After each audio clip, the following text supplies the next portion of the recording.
అవకాశాన్ని ఇచ్చిన మీకు మిత్రులందరికీ కూడా మనస్ఫూర్తిగా అభినందిస్తూ ప్రత్యేకంగా జనసేన అధినేత పవన్ కళ్యాణ్ గారికి, బీజేపీ నాయకులకి, ప్రధానమంత్రి గారికి అందరికీ ధన్యవాదాలు తెలియజేసుకుంటూ సెలవు తీసుకుంటాను.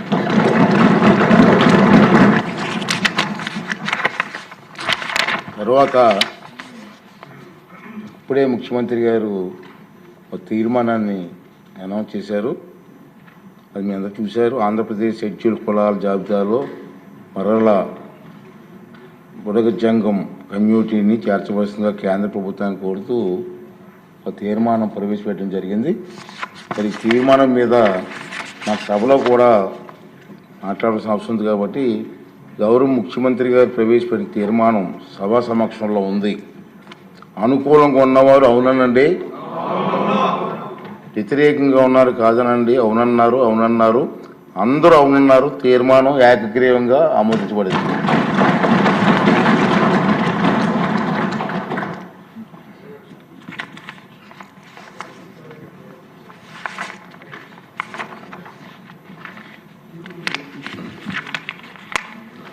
తర్వాత నిన్న మొన్న సార్ విజయవంతంగా క్రీడల పోటీలు జరిగాయి. చాలా బాగా జరిగాయి. చాలామంది ఉత్సాహంగా పాల్గొన్నారు. మహిళా ఎమ్మెల్యేలు కూడా రాత్రి 8-9 గంటల వరకు ఆడుతూనే ఉన్నారు. ప్రజలు కూడా, విజయవాడ ప్రజలు కూడా నేషనల్ గేమ్స్ అయినట్టు స్టేడియం కూడా వచ్చారు సార్. బ్రహ్మాండంగా జరిగింది. సభ్యులంతా ఉత్సాహంగా ఈ పోటీలో పాల్గొన్నారు సార్. అందరికీ అభినందనలు తెలియజేస్తున్నాను.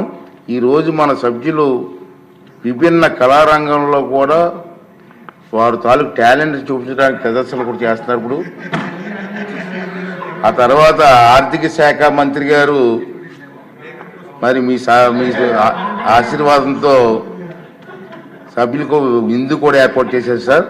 అంటే సభ్యులందరినీ కోరుతున్నానండి, డెఫినెట్గా ఈ 2 రోజులు ఎంతో సహకరించారు, బ్రహ్మాండంగా చేశారు. రాష్ట్రం అంతా కూడా అనేక మంది బ్రహ్మాండంగా చేశారని చెప్పి మంచి పేరు కూడా మనకు వచ్చింది. కాబట్టి సాయంత్రం 4:30 ప్రాంతానికల్లా మన విజయవాడ A1 కన్వెన్షన్ హాల్కి వస్తే అక్కడ మన ముఖ్యమంత్రి గారి చేతుల మీదుగా విజేతలందరికీ కూడా ప్రైజెస్ ఇస్తారు. సాంస్కృతిక కార్యక్రమాలు ఉన్నాయి. సాంస్కృతిక కార్యక్రమాలు కూడా సార్ మన వాళ్ళే చేస్తున్నారు సార్. ఎమ్మెల్యేస్ చేత ఉంది. ఆ కార్యక్రమానికి వచ్చి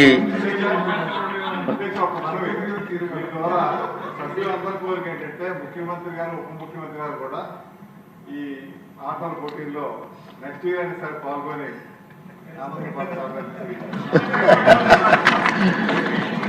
అందరూ సభ్యులందరూ వచ్చి, మంత్రులందరూ వచ్చి ఆ కార్యక్రమాన్ని విజయవంతం చేయవలసిందిగా నేను కోరుకున్నానండి.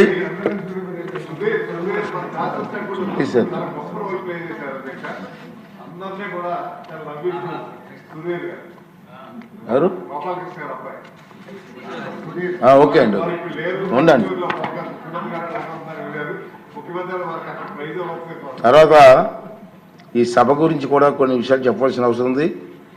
ఇప్పుడు 16వ శాసనసభ 3వ సమావేశాల గణాంకాలు సభ ఎండింగ్లో మనం చెప్పడం మొత్తం నుంచి ఆనందిస్తూ వస్తున్న సంగతి మీకు తెలుసు.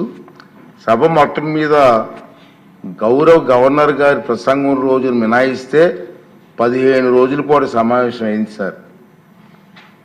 ఈ 15 రోజుల్లో 85 గంటల 52 నిమిషాల పాటు 113 నక్షత్ర గుర్తు ప్రశ్నలకు మౌలికంగా సమాధానాలు ఇచ్చారు. 2 స్వల్ప వ్యవధి ప్రశ్నలకు సమాధానాలు ఇవ్వడం జరిగింది. 37 నక్షత్రం గుర్తు ప్రశ్నలకు సమాధానాలు సభా సమక్షంలో ఉంచబడ్డాయి. 3 స్వల్ప వ్యవధి ప్రశ్నల సమాధానాలు సభా సమక్షంలో ఉంచబడ్డాయి. ప్రవేశపెట్టడం జరిగిందని చెప్పి కూడా ఈ సందర్భంగా చేస్తున్నాను. అన్ని బిల్లులు కూడా ఏకగ్రీవంగా ఆమోదం పొందాయని కూడా ఈ సందర్భంగా మీ అందరికీ కూడా మనవి చేస్తాను. 5 లఘు చర్చ చర్చించబడ్డాయి. ఒక ప్రభుత్వ తీర్మానం ఏకగ్రీవంగా ఆమోదించబడింది.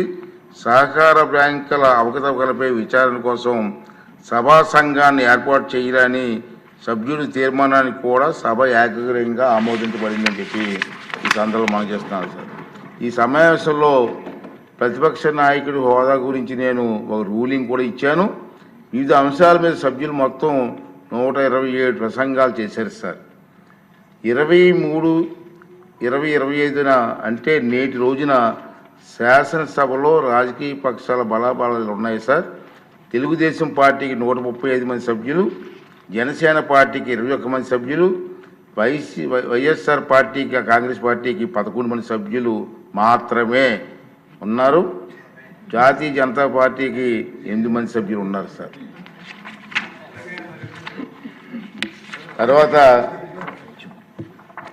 ముఖ్యంగా సార్ ఈ శాసనసభ స్టార్ట్ అయిన దగ్గర నుంచి ఈరోజు వరకు కూడా మనకు ఎంతోమంది వ్యక్తులు మనకు సహకరించడం జరిగింది. శాసన మండలి మరియు శాసనసభ కార్యక్రమాలు సజావుగా సాగడంలో సహకరించినటువంటి శాసన వ్యవస్థ ఉద్యోగస్తులకు, ప్రభుత్వ అధికారులకు, చీఫ్ సెక్రటరీ గారికి, సెక్రటరీ జనరల్ గారికి, డీజీపీ గారికి మన అందరి తరపున నా తరపున కూడా హృదయపూర్వక అభినందనలు తెలియజేస్తాను అధ్యక్ష. రెండో సార్ ఇక అధ్యక్ష ఇక్కడ చూస్తే అటెండెన్స్ 24వ తారీఖున వైఎస్ఆర్ కాంగ్రెస్ 11 మందికి వచ్చారు, సంతకాలు పెట్టారు.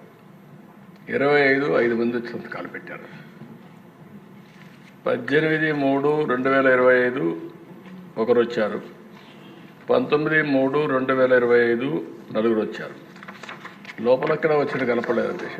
మీరు రానిలేదా? మీరు మాకు ఐడియా లేదు, మీరు రానిలేదేమో అని మాకు అనుమానం. మార్నింగ్ నేను అనౌన్స్ చేశానండి హౌస్లో. దొంగచాటును వచ్చి సంతకాలు పెట్టి కర్మ ఎందుకు పెట్టిందో నాకు అర్థం కావట్లేదు. హౌస్లో కనపడలేదు ఎక్కడ. జీతాలు తీసుకుంటూ హౌస్కు రాకపోవడం ఒక తప్పండి. గవర్నమెంట్ జీతాలు తీసుకుంటున్నారు సార్ వీళ్ళందరూ కూడా. జగన్మోహన్ రెడ్డి మినహా అందరు ఎమ్మెల్యేలు కూడా నెల జీతాలు తీసుకుంటున్నారు. మరి జీతాలు తీసుకొని డ్యూటీకి రాకుండా ఉన్న వాళ్ళు ఏమనాలి సార్ మనం? అదే ప్రభుత్వ ఉద్యోగస్తులు కానీ డ్యూటీకి రాకపోతే ఏం చేస్తాం సార్ మనం? అంటే దీనికి అంటే తెలియని చెప్తున్నాను, ప్రజలకు కూడా తెలియాల్సిన అవసరం ఉంది సార్. అంచేత దొంగచాటును వచ్చి దొంగ సంతకాలు పెట్టే కర్మ ఎందుకు వచ్చింది సార్ ప్రజాప్రతినిధులకి? ఇవన్నీ కూడా మనం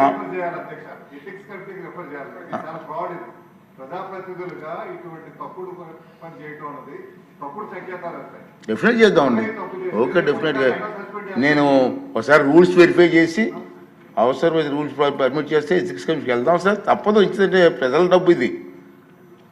ప్రజా డబ్బుని జీతాలుగా తీసుకుంటూ ప్రజలకు సేవ చేయకుండా దొంగచాటుని వచ్చి సంతకాలు పెట్టవలసిన కర్మ ఇటు ఒకసారి దీనికి అవసరమైతే అంతా పెద్దలందరితో మాట్లాడి ఎథిక్స్ మనోహర్ గారు అంతా అనుభవం వ్యక్తులు మాట్లాడిన తర్వాత అవసరమైతే ఎథిక్స్ పంపిస్తాం. దీని మీద సరైన కఠిన చర్యలు చేస్తారు. రాబోయే రోజుల్లో ఎమ్మెల్యే తాలూకు పాత్ర ఏంటి, వాళ్ళ డ్యూటీస్ ఏంటో వాళ్ళకి తెలియాలి, ప్రజలకు కూడా తెలియాలండి. ఇది నా తాలూకు ఆలోచన విధానం సార్. Okay sir. సార్ ఈ 16వ శాసనసభ 3వ సమావేశాలను మరి ముగిస్తున్నాం. ఇప్పుడు వాయిదా వేస్తున్నాం సార్, నిర్వధికంగా వాయిదా వేస్తున్నాం సార్.